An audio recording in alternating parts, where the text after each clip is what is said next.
Assalamualaikum warahmatullahi wabarakatuh. Bismillah walhamdulillah wassalatu wassalamu ala rasulillah wa ala alihi wa sahbihi wa mawalah. Ahiba'il kiram, usikum jami'a wa nafsi bi taqwallah wa bi ta'ati rasulillahi sallallahu alaihi wasallam. Fa nas'alallah subhanahu wa ta'ala an yahdiyana ila siratikal mustaqim wa yaj'alana minal muttaqin wa yudkhilana jannatahu jannatan na'im, amin ya rabbal alamin. Segala puji kita panjatkan bagi Allah Jalla Jalaluh. Saya bersyukur sekali kepada Allah, sangat berbahagia pada hari ini akhirnya saya sekeluarga bisa kembali pulang ke rumah. Alhamdulillahirabbil alamin. Dan saya juga mengucapkan terima kasih secara khusus kepada pengurus Dewan Pimpinan Luar Negeri Front Pembela Islam Saudi Arabia. Beberapa pengurusnya ikut dengan saya pada hari ini. Mereka ikut mengawal dari Mekah, Jeddah sampai ke tempat ini. Di antara yang ikut ada Ustadz Abdul Hakim selaku sekretaris dari FPI Saudi. Kemudian ada juga Ustadz Son Haji, Ustadz Jazuli, Ustadz Ehsan. Kemudian juga ada Habib Abdullah Maulad Dawilah. Ditambah lagi Habib Abu Bakar Mugebel. Jumlah semua kami berangkat dari sana ada 18 orang. Alhamdulillah semua dimudahkan. Kita doakan mereka-mereka yang telah dengan setia menemani kita, membantu kita sehingga semua urusan menjadi lancar. Jazahumullahu khairal jaza. Nah, baiklah ya ikhwan. Yang pertama ingin saya sampaikan di sini, saya sekeluarga selama tinggal di kota suci Makkah tidak ada kesulitan apapun. Jadi kita tidak ada kesulitan, kita tidak ada kesusahan. Walaupun ada pihak lain yang mencoba untuk membuat saya sulit, membuat saya susah, tapi alhamdulillah tidak pernah berhasil.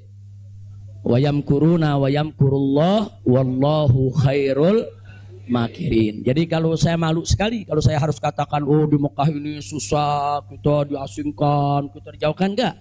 Di Mekah nikmat, baladan aminan mubarakat. Kita mendapatkan kenikmatan di Mekah luar biasa. Di sini saya banyak kawan, sampai di Mekah saya dapat kawan juga tidak kalah banyaknya. Di sini kita punya jamaah, sampai di Mekah juga kita punya jamaah. Di sini kita punya pengajian, sampai di Mekah juga kita buka pengajian. Di sini kita punya gerakan dakwah, ternyata di Mekah juga kita buka gerakan dakwah. Jadi artinya nggak ada yang kurang. Bahkan sekali lagi kita katakan di Mekah ini tentu punya kelebihan yang luar biasa untuk ibadah 100.000 kali lipat ganjarannya. Sebetulnya kalau ingat 100.000 kali lipat kayaknya nggak mau pulang ya. Habib, 100.000 kali lipat begitu sampai Tamburan satu lagi nilainya. Nah, di Petamburan nilainya 1, kalau di Mekah nilainya 100.000. Laulal wajibat dakwiyah, kalau tidak ada kewajiban dakwah di negeri ini, saya tidak akan tinggalkan Mekah. Kita cinta Mekah, Mekah luar biasa, satu negeri yang memang penuh keberkahan. Baladan aminan mubarakat. Jadi sekali lagi, selama kita di Mekah, alhamdulillah. Kalaupun ada sedikit tantangan-tantangan, sedikit kesulitan-kesulitan, tapi semua itu bisa atasi dengan mudah ya ikhwan. Nah baiklah. Kemudian yang perlu saya sampaikan juga ya ikhwan, di tempat ini kenapa muncul aneka ragam isyaat, yaitu isu-isu, gosip, rumor dan lain sebagainya. Katanya saya mau ditangkap lah, mau dideportasi lah, kemudian juga overstay lah dan seterusnya. Jadi yang ingin saya sampaikan di sini, ya saya memang overstay pada awalnya. Jadi sebulan sebelum visa saya habis, saya waktu itu mendapat pencekalan, tidak boleh pulang. Nah, tapi pencekalan tersebut bukan karena melanggar aturan, bukan. Bukan karena melanggar ketentuan keimigrasian, bukan. Jadi kalau ada mengatakan karena ada pelanggaran, ada pidana, bohong. Saudara, itu hoax, bahkan itu fitnah. Jadi saya dicekal li asbabin amniyah. Itu ditulis dalam surat cekalnya.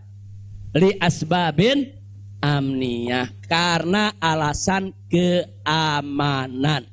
Nah, biasanya kalau alasannya melanggar di situ ditulis mukhalafatun nizam atau at-takhalluf anin nizam. Nah, itu namanya melanggar aturan. Enggak ada. Di dokumen saya tidak ada kalimat at-takhalluf anin nizam atau mukhalafatun qanun. Enggak ada. Yang ada adalah li asbabin amniyah, untuk alasan keamanan. Nah, tentunya saya tidak diam. Saya terus melakukan lobby dengan pemerintah Saudi, dengan otoritas Saudi. Ini asbabun amniyah yang bagaimana maksudnya. Kemudian kenapa saya tidak bisa keluar dan seterusnya. Ini terjadi pembicaraan yang cukup panjang ya ikhwan. Tapi memang mereka sendiri mengaku. Jadi saya ini di sana diperiksa oleh Badan Intelijen Saudi, saya diperiksa oleh Dewan Keamanan Saudi, saudara. Nah, belakangan, saudara, kenapa saya diperiksa? Mereka mendapatkan laporan sampah dari negeri ini ya. Jadi mereka bilang ini zubalah. Nahnu nahsul alal maklumat kadzibah. Kita mendapat informasi yang bohong. Bahkan mereka bilang zubalah itu sampah ya kawan. Informasi sampah tentang Anda. Jadi katanya saya ini buronan, melarikan diri, ada persoalan hukum yang saya hadapi. Saya ini katanya red notice. Kemudian ada lagi yang mengatakan kalau saya ini saudara orang politik yang selalu bikin keributan di mana-mana, nanti bahaya untuk keamanan Saudi. Nah, ini laporan-laporan semacam ini. Saya tidak mau menuduh siapa yang melapor, si A atau si B atau si C ya ikhwan. Tapi ini ada.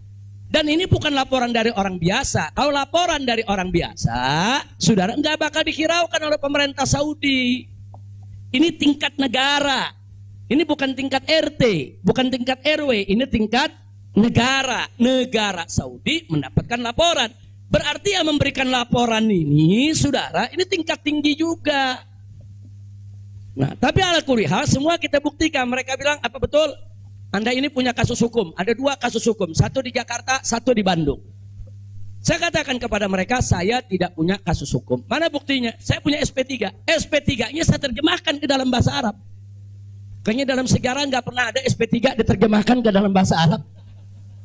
Sebab kalau saya serahkan SP3, ya tentu kan polisi di sana nggak paham, intelijen di sana nggak paham apa isinya, apa maksudnya. Kita terjemahkan dalam bahasa Arab. Kita buat dokumen resmi, terjemah resmi. Jadi saya katakan, tuduhan apa yang Anda dapat dari pemerintah Indonesia? Oh, Anda ini melarikan diri dari Jakarta karena ada kasus hukum. Saya tunjukkan, ini SP3.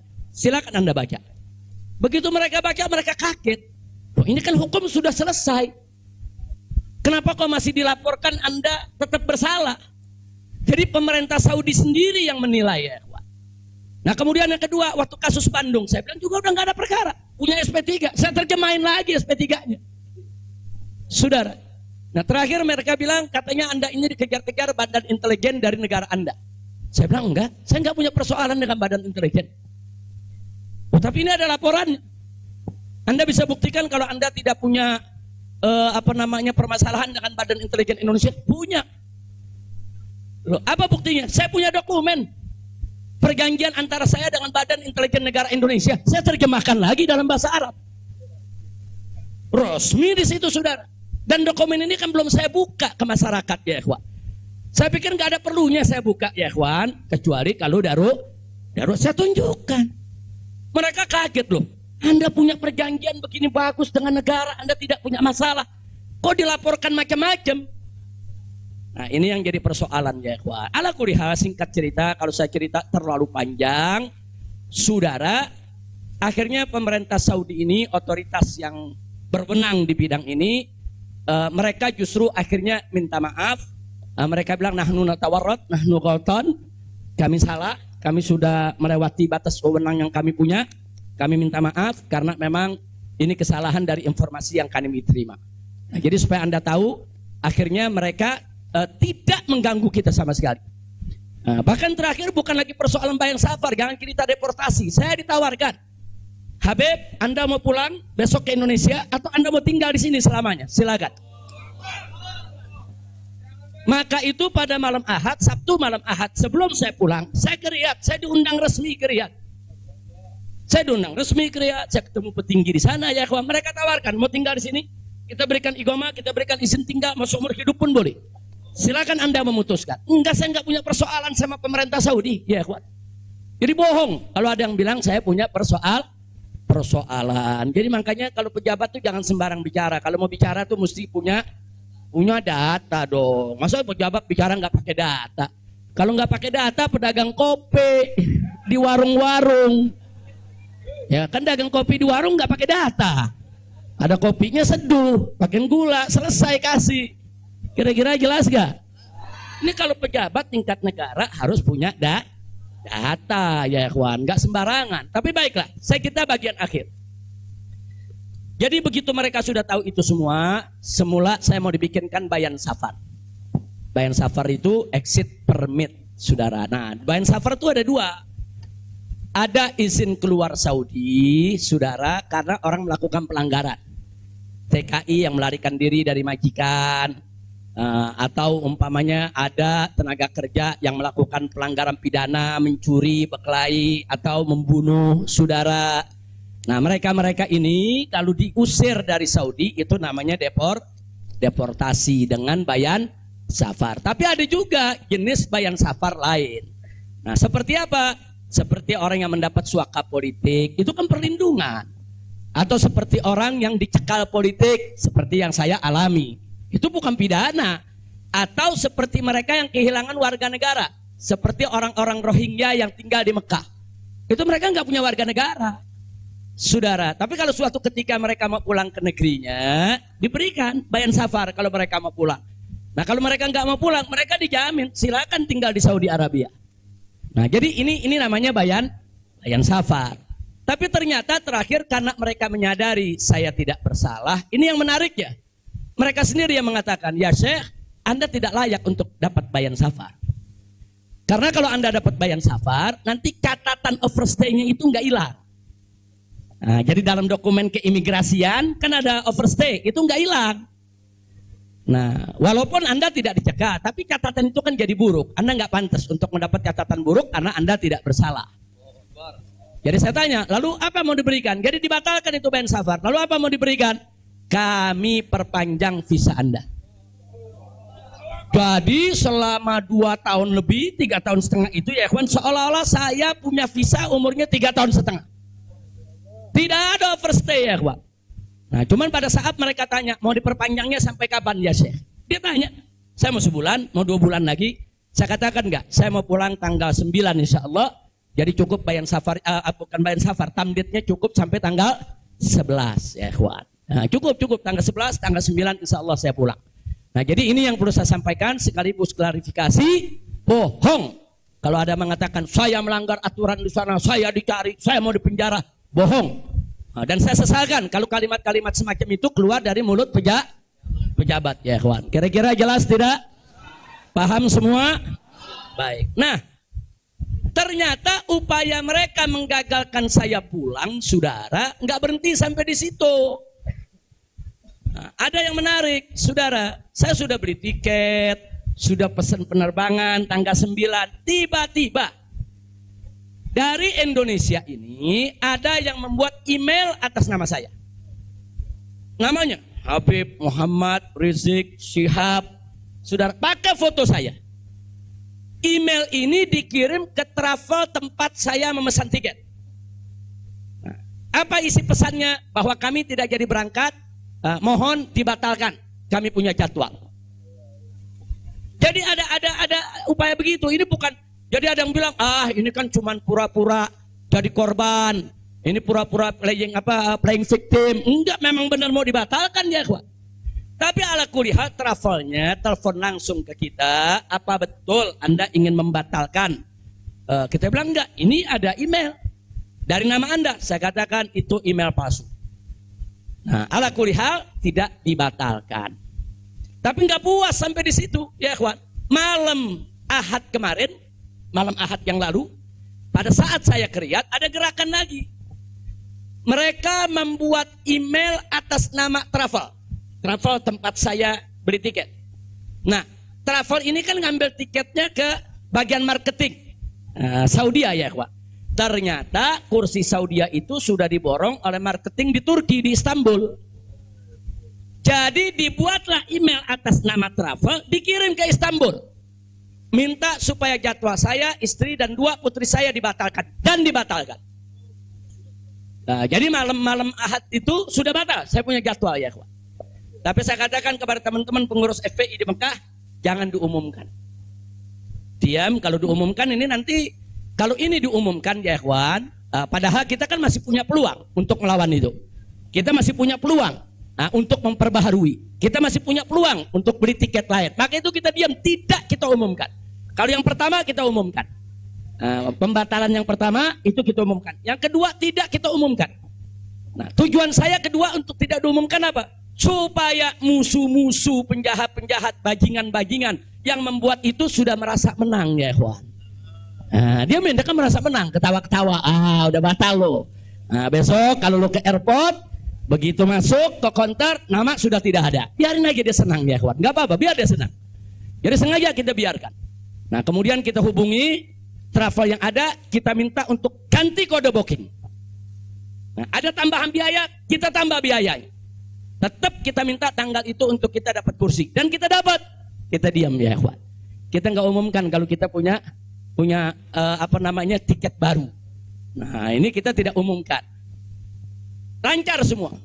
Tapi ternyata jebol juga informasi ke mereka kalau saya punya tiket baru ya kawan. Lalu apa yang terjadi? Pesawat berangkat jam 7. Dari jam 11 siang saya sudah kirim orang untuk check-in. Jam 2 kita sudah full semua, kita sudah dapat check-in. Barang sudah masuk. Tiba-tiba jam 4 sore di airport dapat panggilan, saya punya putri yang satu tiketnya batal. Ini permainan gila-gilaan ini ya kawan.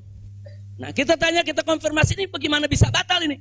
Ya alasannya katanya ada ATM palsu lah, ada orang mengaku bahwa ATM-nya dipakai lah, duitnya dicuri lah, dan lain sebagainya. Tapi tujuan dia, kalau saya punya putri itu batal, saya nggak bisa berangkat. Kenapa? Karena saya kafilnya. Nah peraturan di Saudi nggak boleh kafil keluar. Saya ini kafilnya kalau anaknya tidak keluar. Kalau anak istri keluar, saya tidak keluar masih boleh. Tapi kalau saya keluar, sementara anak istri tidak keluar, nggak boleh. Itu peraturan di Saudi. Jadi sekarang dia batalkan satu, supaya saya nggak ikut berangkat ya kawan. Nah, jadi ini terjadi. Nah jam 4 sore itu kita berkutat.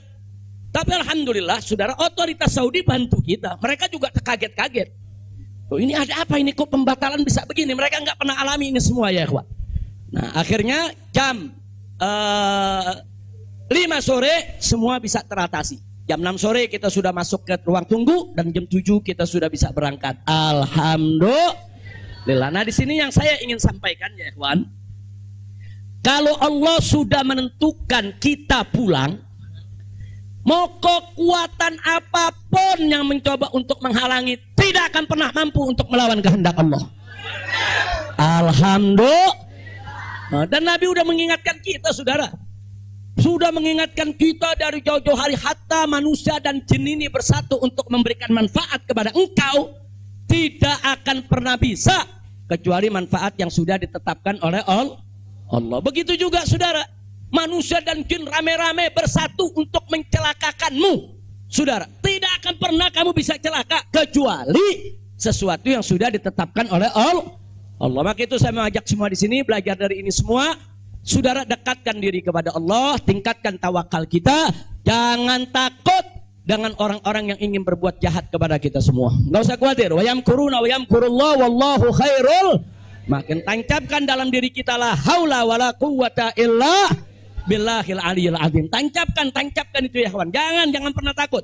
Nah, buktinya akhirnya kita bisa pulang. Alhamdulillah. Hada min fadli rabbi liyabluwani ashkur am akfur ya ikhwan. Dan memang kemarin itu pada saat saya ke imigrasi Saudi, mereka juga bingung. Karena ini bukan urusan imigrasi, tapi ini otoritas keamanan nasional Saudi. Mereka bilang nggak pernah ada orang pakai bisa ziarah orang asing, bisa hidup 3,5 tahun di Saudi tanpa denda, tanpa blacklist. Nah ini semua karunia dari Allah. Jadi tidak benar kalau kita di sana kesulitan, kesusahan, nggak. Kita di sana senang, kita di sana bahagia, bahkan sedih sekali kita tinggalkan Mekah kalau tidak ada kewajiban dakwah di sini. Sekali lagi saya katakan saya tidak ingin meninggalkan Mekah. Di Mekah semua Allah ganti, lebih indah yang Allah ganti ya kawan. Saya di sana rezeki mengalir terus, makan, minum semua serba berkecukupan, dikit Allah tidak kurangi. Bahkan apa yang kita dapatkan di sana jauh lebih nikmat, lebih berkah ketimbang sebelum saya ke kota suci Makkah. Jadi sekali lagi, alhamdulillah kalau kita berjuang di jalan Allah, percayalah Allah tidak akan pernah meninggalkan kita. Enggak, Allah enggak bakal tinggalin kita ya kawan. Dimanapun kita berada, Allah enggak bakal tinggalkan kita. Kalau kita berjuang untuk Allah, intan surullah yang surkum. Jika kamu ya ayyuhalladzina amanu, hai orang-orang yang beriman, intan surullah, jika kamu memenangkan Allah, membela Allah, berjuang untuk Allah, yang surkum, niscaya pasti Allah akan memenangkan kamu sekalian. Jadi jangan takut. Allah dengan caranya Allah punya kemauan ya kawan. Allah akan selamatkan kita, Allah akan lindungi kita, Allah akan beri keberkahan kepada kita. Dan selama di Mekah, alhamdulillah, saya juga sudah menyelesaikan yaitu disertasi doktor saya sebanyak 1000 halaman ya kawan, dalam bahasa Arab. Alhamdulillah semua berkah. Dan saya punya putri juga yang tinggal di Mekah, akhirnya punya kesempatan menghafal Al-Quran. Yang akhirnya mereka sudah lebih dari 10 juz hafal Al-Quran. Ini semua yang di sini kita nggak dapat, di Mekah kita dapat. Alhamdulillah setiap tahun kita bisa melaksanakan ibadah haji, setiap minggu kita bisa melaksanakan ibadah umroh, kita bisa iktikaf di masjid bebas. Saya bisa ke Madinah, ke Jeddah, ke Taif, ziarah kemana-mana tempat, tidak pernah dilarang oleh otoritas Saudi.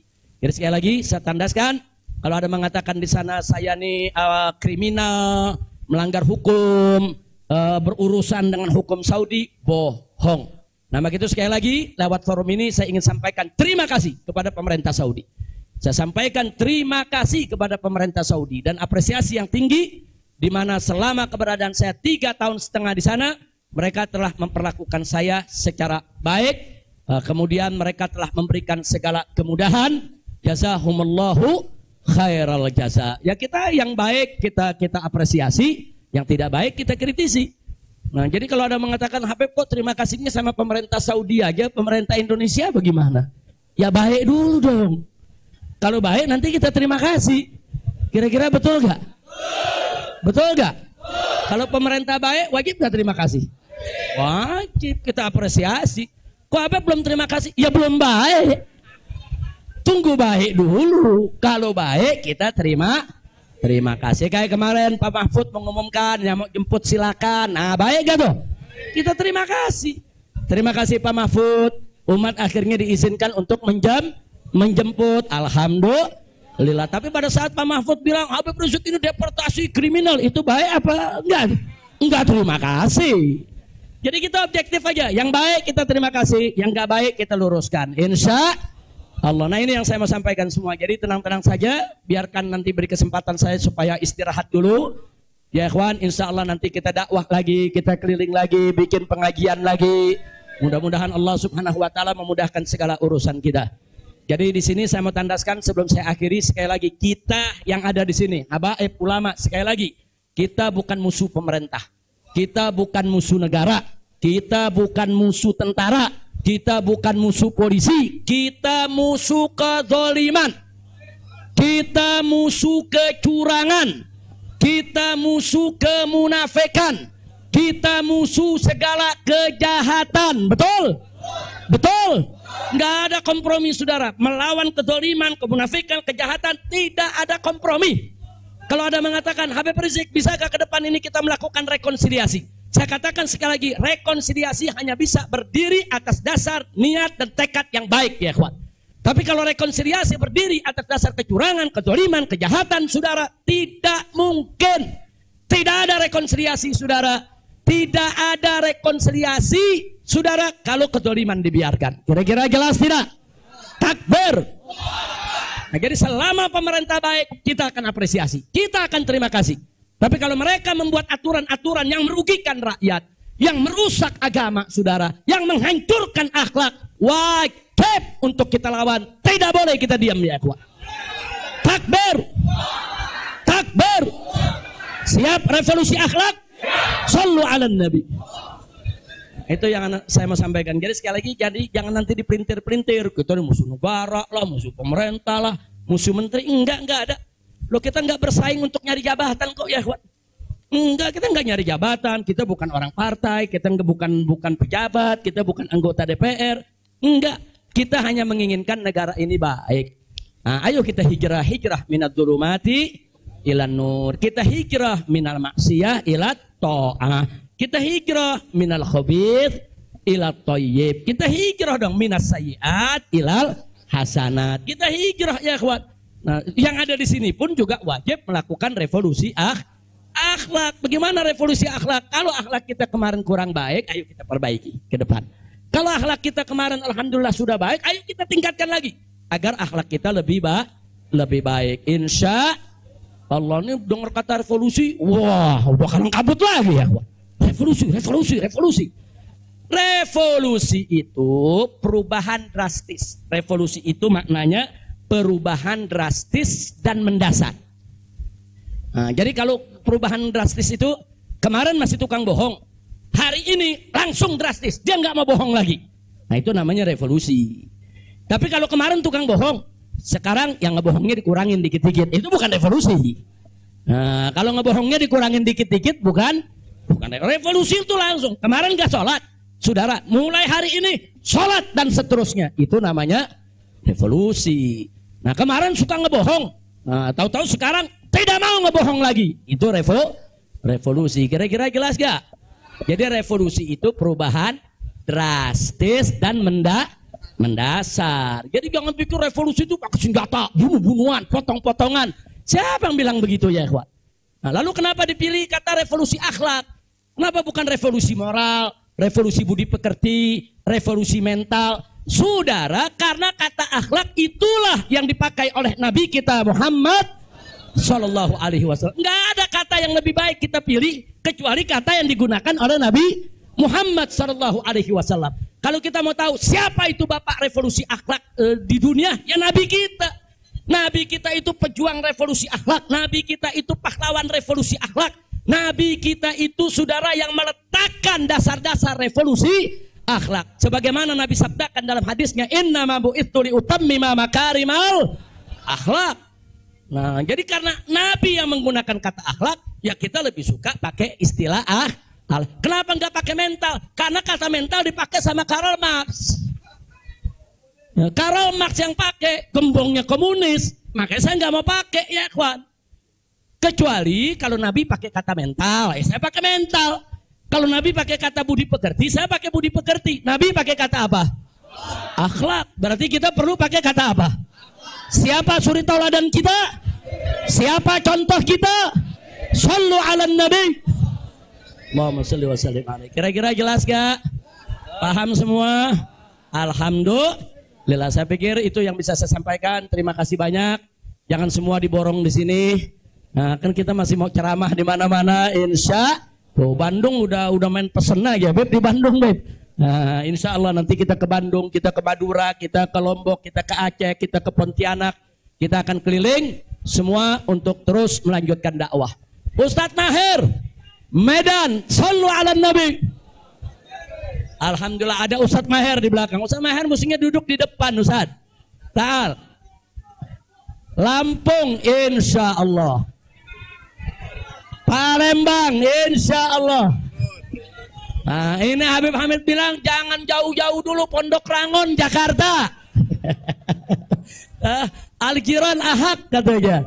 Oke, insya Allah kita lihat, mudah-mudahan saya sehat walafiat. Dan tadi saya minta maaf, ada sempat kecapean kita. Akhirnya saya turun, saya nggak bisa lagi berdiri. Sempat tidur 10 menit itu di bawah, nggak kuat karena dehidrasi.